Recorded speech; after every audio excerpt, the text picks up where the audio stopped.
Everyone avoided the black man at the wedding until the bride said his name. And everything changed. The grand palace ballroom was filled with elegant guests. When Daniel arrived, his simple, well-pressed suit contrasted with the designer tuxedos and haute couture dresses that dominated the room. At 35, he had driven 3 hours from the capital to be there, but now he wondered if it had been a good idea. "Excuse me, do you have an invitation?" asked the security guard at the door, blocking his way. While other guests entered freely, Daniel showed him the elegant invitation with gold edges. The man examined the paper as if it were a counterfeit bill, turning it over several times before reluctantly allowing him to enter. Inside the hall, Daniel noticed the stairs. Conversation stopped when he passed by. Groups subtly moved away, creating bubbles of space around him. A gray-haired lady whispered to her companion, "Who is that young man? I don't remember him from the family." Daniel found an empty table at the back of the hall. There were no name cards.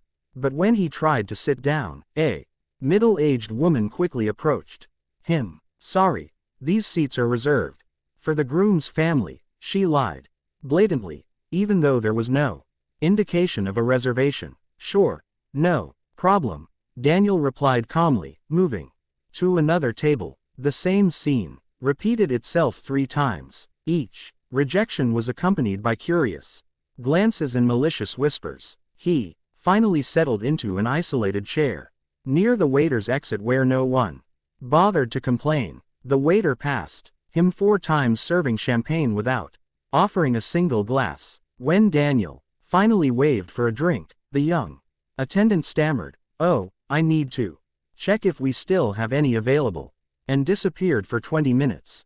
During the ceremony, Daniel observed subtle but systematic discrimination. Warm greetings were exchanged between all the other guests except him. Group photos were organized, but he was never included or invited. It was as if he were invisible, except when his presence bothered someone. The bride, radiant in her French lace dress, walked through the hall greeting the guests. When her eyes met Daniel's, she stopped abruptly in the middle of a conversation, her face visibly palled. "Excuse me," she said to the relatives surrounding her, turning away abruptly and walking in the opposite direction. Daniel noticed the exact moment she recognized him and decided to pretend she hadn't seen him. While everyone around him celebrated joyfully, Daniel remained alone, watching silently. His face remained serene, but his eyes revealed something no one else could decipher, a calmness that only exists in those who carry a secret too powerful to be revealed before the right time. If you've ever felt the weight of silent discrimination, you know that sometimes the best response is not immediate confrontation, but strategic patience. Subscribe to the channel to find out how a moment of public humiliation would become the catalyst for a revelation that would completely change the perspective of everyone present. The DJ announced the start of the godparents' dance and Daniel watched the elegant couples take to the floor. Every movement seemed choreographed not only to the music, but to systematically exclude him from the celebration. When he tried to approach the bar, 3 middle-aged men discreetly blocked his path, pretending to have a lively conversation about investments. "Sorry, buddy," one of them said without looking at Daniel. "We're kind of busy here." The group laughed loudly at an inside joke, but their eyes remained cold and calculating. Daniel backed away quietly, noticing how they had strategically positioned themselves to block his access. The situation worsened when he tried to use the restroom. The line magically reorganized itself whenever Daniel approached. Men who arrived after him were subtly pushed ahead while sudden conversations arose to block his passage. After waiting 20 minutes, he gave up and went out to the garden. On the outdoor terrace, Daniel finally got a moment of peace. He pulled out his phone and typed a quick message. "I'm here as expected." The reply came in seconds, documenting everything. "We need solid evidence." He replied every detail. They're outdoing themselves. As he put his phone away, Daniel didn't notice that the bride's mother, Mrs. Coleman, was watching from the window. She marched toward the terrace like a general preparing an attack. "Excuse me, young man." Her voice cut through the air like a blade. "This is a private event. I don't think you should be here alone." Her eyes scanned Daniel from head to toe, looking for flaws in his impeccable appearance. "I'm just getting some fresh air," Daniel replied calmly.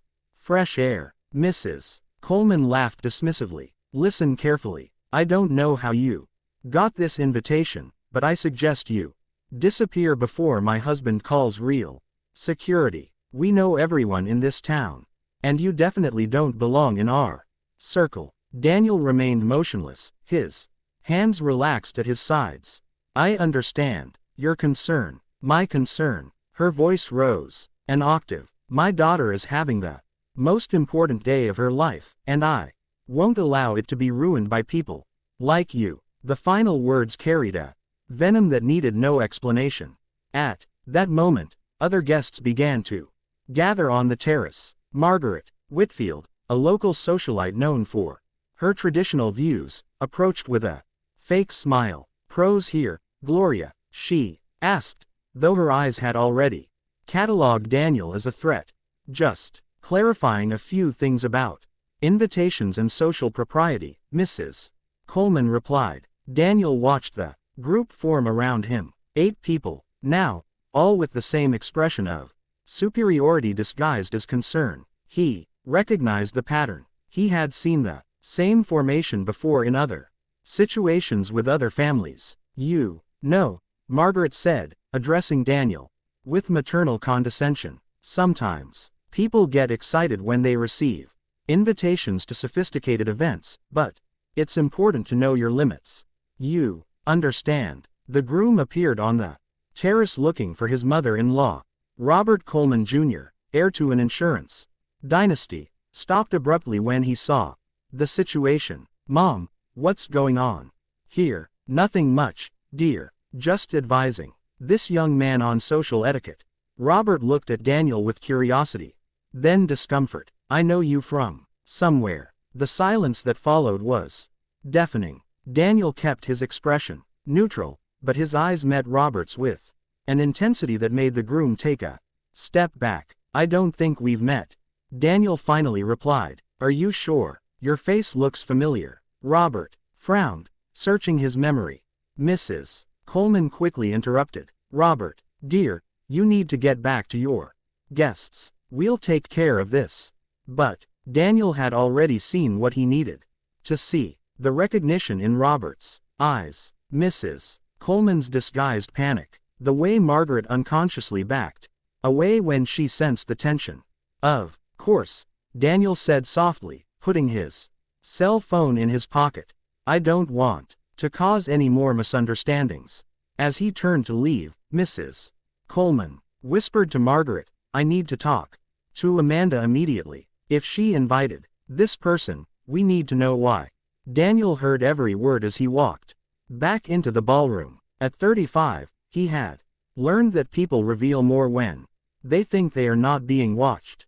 And today, every revelation was being carefully documented. Back in the main hall, Daniel noticed that the bride, Amanda, was visibly agitated near the cake table. She was talking intensely with 2 bridesmaids, her gestures indicating growing stress. When one of her friends discreetly pointed to Daniel, Amanda shook her head vigorously, as if denying something important. It was fascinating to observe how a person could be surrounded by celebration and still radiate pure panic. Amanda constantly looked in Daniel's direction, then quickly looked away when she realized he was looking back at her. The official wedding photographer approached Daniel with his camera. "Excuse me, would you mind stepping aside for a moment?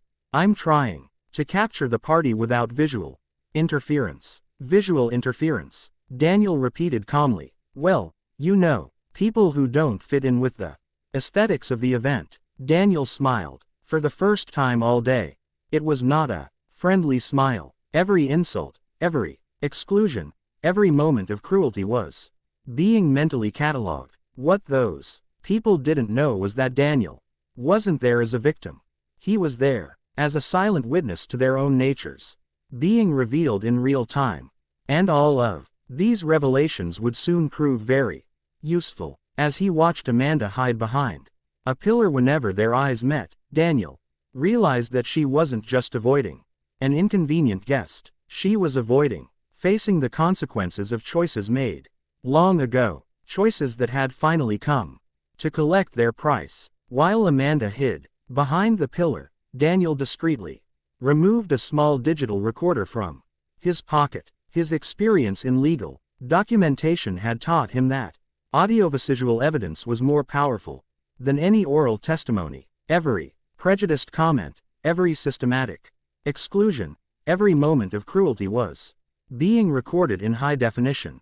Test, he muttered almost unaudibly, checking the audio levels. The device picked up his low voice perfectly, even with the DJ's loud music in the background. His phone vibrated with a message. "How are things there, David?" Daniel typed quickly. "Exactly as we expected, maybe worse." The reply came within seconds, documenting everything. "We need solid evidence for Monday."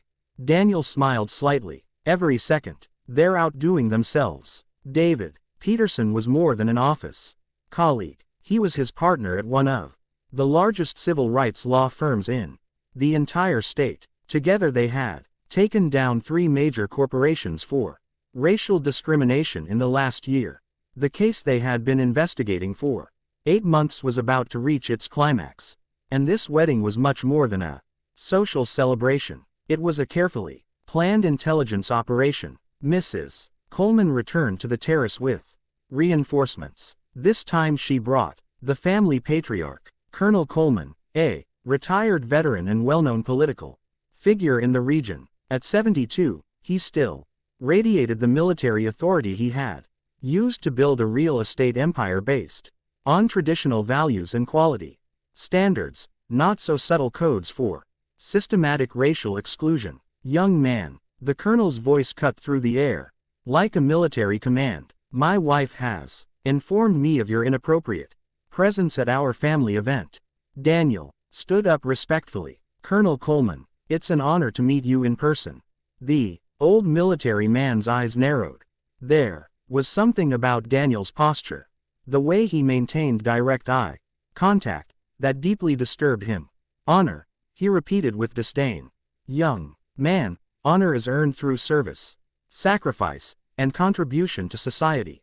It is not earned by meddling where you don't belong." "I understand your perspective perfectly, sir." The calm, articulate response caught the colonel off guard. He had expected stammering, intimidation, perhaps a humble apology. Instead, he found a composure he recognized from other officers, the quiet confidence of someone with inside information. "Where do you know our Amanda from?" asked Mrs. Coleman, joining the interrogation. Daniel paused deliberately, allowing the silence to stretch until it became uncomfortable. "Our history is complex. Some chapters are best left for more appropriate moments." The euphemism made Amanda's blood run cold. Across the room, she watched the conversation with growing panic. Every second Daniel remained, there was another step toward the abyss she had spent 3 years trying to avoid. Margaret Whitfield approached again, this time accompanied by 2 equally well-dressed and equally venomous friends. "Colonel, this young man is disturbing all the guests. Perhaps it's time for more direct measures." "What kind of measures?" Daniel asked calmly, surreptitiously activating his phone's high-quality recording mode. "The kind that people like you understand," Margaret replied with a cruel smile. "A call to the police, a criminal background check, perhaps a little investigation into how you got this invitation." Daniel nodded thoughtfully. "Investigations are really useful. Sometimes they reveal fascinating information about all parties involved." The neutral, almost professorial tone began to deeply disturb the group. There was something Wrong with the way Daniel accepted each insult without reacting emotionally. It was as if he were collecting data rather than suffering humiliation. "You know what?" said the colonel, losing his patience. "I'm going to call Sheriff Martinez personally. He owes me a few favors and can come up with a legal reason to remove you from here." "Sheriff Martinez," Daniel repeated calmly. Interesting choice of contact. There was something in the way he said the name that made the colonel hesitate. As if Daniel knew Martinez personally, as if he knew something about the relationship between the colonel and the sheriff that could be problematic. At that moment, Amanda finally couldn't avoid the situation any longer. She marched across the hall with forced determination, her wedding dress billowing dramatically as the guests parted to make way for her. "Mom, Dad, stop this immediately," she said, trying to sound authoritative but betraying the nervousness in her voice. "Amanda, dear," Mrs. Coleman began. "We were just—" "I know exactly what you were doing," Amanda interrupted. "And it's embarrassing, Daniel." She turned to him with a carefully controlled expression. "Thank you for coming. It was unexpected, but I appreciate the gesture." The public acknowledgement took the whole family by surprise. The colonel looked between his daughter and Daniel with growing suspicion. "Amanda," Daniel replied with an almost formal bow, "congratulations on your marriage. I hope it's everything you deserve." The word deserve carried a weight that did not go unnoticed. Amanda visibly flinched. "Do you two know each other?" Margaret asked, frustrated at losing control of the narrative. "We do," Amanda said quickly. "Daniel was an acquaintance from years ago.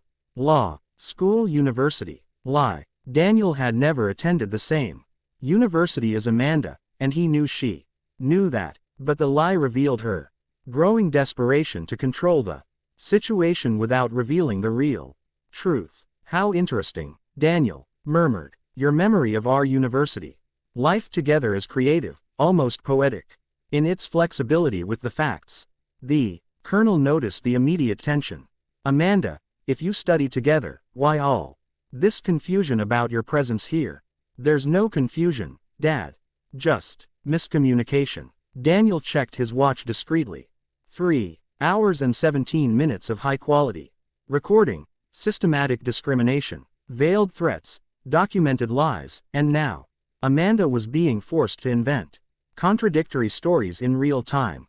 His phone vibrated. Status report. "David." Daniel typed quickly. Protagonist. Panicking. Starting to lie publicly. Entire family now involved. Evidence multiplying exponentially. Perfect. Remember, the more they talk, the more ammunition they give us for Monday. Keep provoking them subtly. Daniel put his phone away and smiled politely at the Coleman family. "Well, Amanda, since you mentioned our college life together, perhaps it would be appropriate to share some memories from that time with your parents." The terror in Amanda's eyes was instant and unmistakable. "Daniel, maybe this isn't the time." "On the contrary," Daniel continued calmly. "Weddings are perfect occasions to celebrate all the journeys that have brought us here, all the decisions, all the choices, all the consequences." Mrs. Coleman noticed her daughter's panic. "Amanda, dear, are you okay? You look a little pale." "I'm fine, Mom. Just tired. It's been a long day." Daniel watched the lie multiply in layers. Amanda wasn't just trying to hide her reaction. She was making up excuses to explain reactions she hadn't even had yet. "Of course," he agreed gently. "Important days can be revealing. Sometimes the weight of past decisions makes special moments a little more complicated than we expected." The colonel finally lost his patience. "Enough. I don't know what game you're playing, young man, but it's over. Sheriff Martinez will be here in 20 minutes, and you will explain your unwarranted presence to him." "Actually," Daniel said calmly, checking his phone again, "I think Sheriff Martinez might be a little busy tonight. Urgent matters related to certain federal investigations that are coming to a close." The silence that followed was Absolute. How could Daniel know about federal investigations? How could he predict the sheriff's schedule? It was then that Amanda realized she had completely underestimated the situation. Daniel wasn't just an inconvenient guest trying to embarrass her. He was there for a specific purpose, armed with information she thought was buried forever. And every minute that passed was not only documenting her own humiliation, but systematically building a case that could destroy much more than her wedding party. As the Coleman family looked at each other with growing